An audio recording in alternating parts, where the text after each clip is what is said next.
राहुल गांधी के जिलाध्यक्षों के प्रशिक्षण शिविर में पहुंचने पर मंत्री विश्वास कैलाश सारंग ने किया पलटवार। कहा, नकल के लिए अकल की जरूरत होती है। बीजेपी की नकल करने के लिए कांग्रेस को अकल का इस्तेमाल करना चाहिए। जो खुद अब प्रशिक्षित है वो प्रशिक्षण दे रहा है, जो स्वयं अनुशासनहीन है वो प्रशिक्षण दे रहा है। गंगोत्री की शुद्धता से गंगा की शुद्धता स्थापित होती है। कांग्रेस की बड़ी लीडरशिप को सबसे पहले प्रशिक्षण की जरूरत है। राहुल गांधी का मध्य प्रदेश में स्वागत है। लाफ्टर शो के किरदार हर समय आते रहते हैं।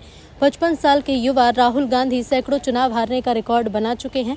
वो जिला अध्यक्षों को जीतने का हुनर सिखाएंगे। इसे समझा जा सकता है कि पचमढ़ी में कितना बड़ा लाफ्टर शो आयोजित किया जा रहा है। राजनीति के लाफ्टर शो के सबसे बड़े किरदार राहुल गांधी हैं। अब देखिए, एक कहावत है कि नकल के लिए भी अकल की जरूरत है।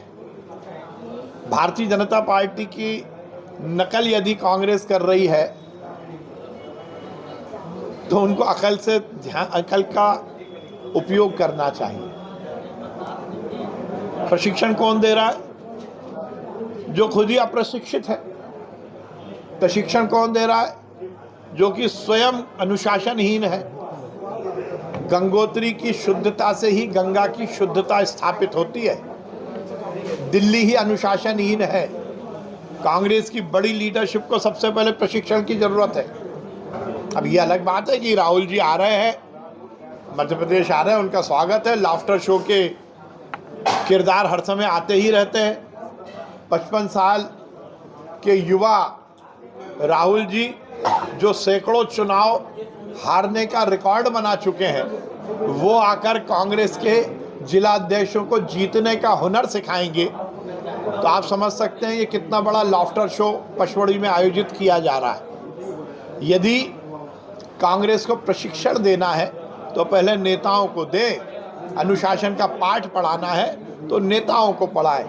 ये लाफ्टर शो के राजनीति का जो लाफ्टर शो है उसके सबसे बड़े किरदार हैं राहुल गांधी जी, जिनके सर पर हजारों हार का सेहरा बंधा हुआ है। अब हार की कोई गुण कांग्रेसियों को सिखा रहे होंगे तो ये उनको मुबारक। एसआईआर को लेकर भी मंत्री सारंग ने बयान दिया कि कांग्रेस हर समय संवैधानिक संस्थाओं पर प्रश्न चिन्ह लगाकर जनता को गुमराह करती है।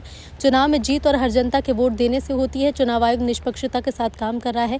पिछले 6-8 महीने से राहुल गांधी और कांग्रेस नेता इस विषय को लेकर प्रोपेगेंडा चला रहे हैं। एक बार भी कांग्रेस ने चुनाव आयोग में जाकर शिकायत दर्ज नहीं की, न कोर्ट गए। राहुल गांधी तथ्यहीन जानकारी को लेकर मीडिया के माध्यम से जनता को गुमराह कर रहे हैं। राहुल गांधी संभावित हार से बचने के लिए फेस शेविंग करना चाहते हैं। मीडिया के बीच जाकर केवल सेंसेशनल न्यूज़ बनाने से काम नहीं चलेगा। अब तो राहुल गांधी इंटरनेशनल लेवल की मॉडल का सहारा लेकर प्रोपेगेंडा करना चाह रहे हैं। वोट चोरी की शुरुआत पूर्वज नेहरू जी ने ही की थी। वोट चोरी कर नेहरू ने पीछे के दरवाजे से सत्ता हासिल की।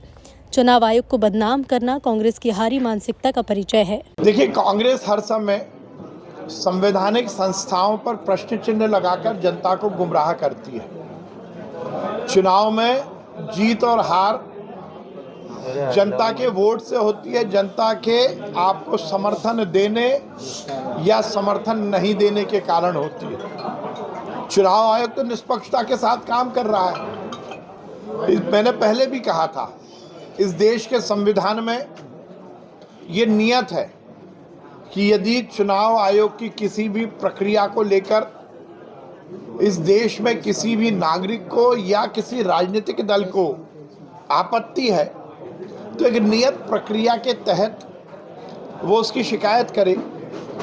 चुनाव के दरमियान या चुनाव होने के बाद, मतदाता सूची के पुनरीक्षण के पहले या उस दौरान यदि आपको किसी भी तरह की कोई आपत्ति है तो चुनाव आयोग के माध्यम से जनता को ये अवगत कराया गया है कि आप शिकायत कैसे करेंगे।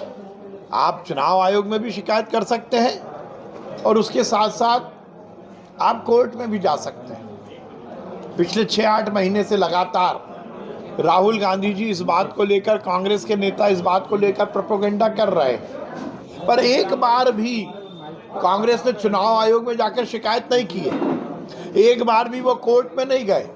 चुनाव आयोग ने उनको स्पष्ट कहा कि आप तय नियम के तहत हमें शिकायत करिए, पर क्योंकि उस शिकायत में कोई तथ्य नहीं है, तथ्यहीन जानकारी को लेकर वो केवल मीडिया के माध्यम से जनता को गुमराह करना चाहते हैं और अपनी संभावित हार के लिए अपनी फेस सेविंग करना चाहते हैं। यदि उनको आपत्ति है तो चुनाव आयोग में जाए ना। मीडिया के बीच में आकर मीडिया के माध्यम से केवल सेंसेशनल न्यूज़ बना देने से काम नहीं चलेगा। राहुल गांधी जी प्रोपेगेंडा कर रहे हैं वोट चोरी का, पर क्या उन्होंने इस तरह की कोई भी शिकायत चुनाव आयोग क्यों की? अब तो वो इंटरनेशनल लेवल की मॉडल का सहारा लेकर प्रोपेगेंडा खड़ा करना चाह रहे हैं। उन मॉडल ने भी इस बात का खंडन कर दिया। केवल और केवल सेंसेशनल न्यूज़ बना देने से काम नहीं चलेगा। अब वोट, हम लोग यही सोच रहे थे कि वोट चोरी शब्द राहुल जी की जबान पर कैसे आया, तो उसकी शुरुआत तो उनके पूर्वज नेहरू जी ने ही की थी। जब नेहरू जी कांग्रेस के अध्यक्ष बनने और प्रधानमंत्री बनने के लिए मतदान हुआ था तो उनको तो कोई वोट नहीं मिले थे। उस समय वोट चोरी करके वो पीछे के दरवाजे से सत्ता हासिल करने में कामयाब हुए थे। तो नेहरू जी ने वोट चोरी की शुरुआत की है। चुनाव आयोग को इस तरह से बिना बात के बदनाम करना, ये कांग्रेस की हारी हुई मानसिकता का परिचायक है। मैं फिर कहूँगा, यदि आज कांग्रेस के नेताओं ने प्रेस कॉन्फ्रेंस की है तो प्रेस कॉन्फ्रेंस करने के तथ्यों को वो चुनाव आयोग को जाकर मय प्रमाण के बताएं। केवल कह देने से काम नहीं चलेगा। केवल जमा खर्च से संवैधानिक संस्थाएं नहीं चलती। जनता ने कांग्रेस को नकार दिया है। जनता ने कांग्रेस को पूरी तरह झुठला दिया है। जनता की हार और अपनी हार को चुनाव आयोग के सर पर स्थापित करने का काम कांग्रेस कर रही है। मुझे लगता है कि ये हारी हुई मानसिकता से ना कांग्रेस का भला होगा, ना कांग्रेसियों का भला होगा।